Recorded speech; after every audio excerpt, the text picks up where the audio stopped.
Hey guys, it's Jen. Welcome back to another video. So in today's video, I'm going to make my grandmother's recipe for chili.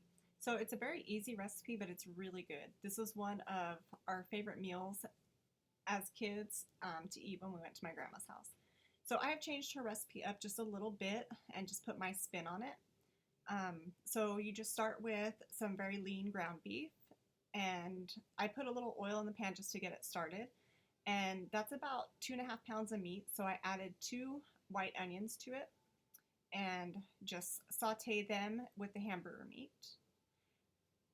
and get that going. So this recipe doesn't have a whole lot of spices in it. I salt it pretty good and put a good amount of pepper.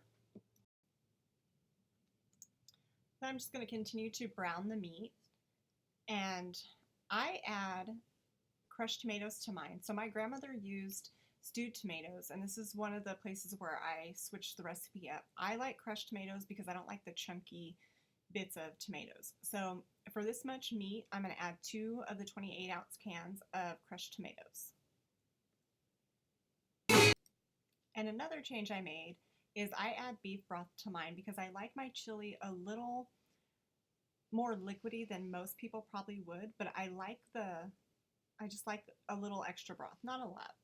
And I also use just plain chili powder. So my grandmother always used Gebhardt chili powder, but that's hard for me to find here locally. So I just use whatever chili powder I have.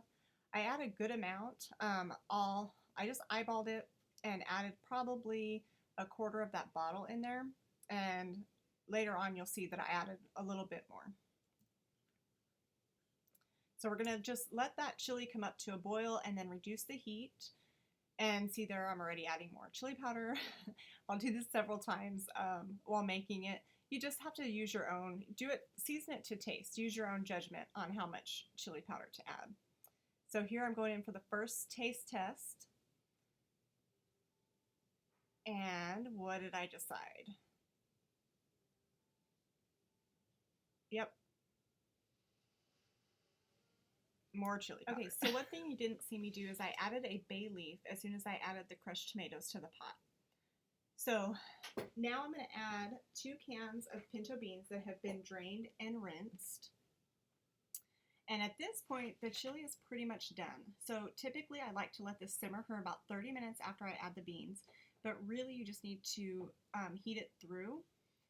And adding the beef broth really gives it that home-cooked, slow-cooked flavor. So even if you have to make this a quick hurry-up meal, it tastes like it's been cooking a really long time. So with this, I love the garnishes. So I like putting jalapeno, red onion, some cheddar cheese, and some sour cream. And my husband made some really tall cornbread muffins, which were absolutely perfect.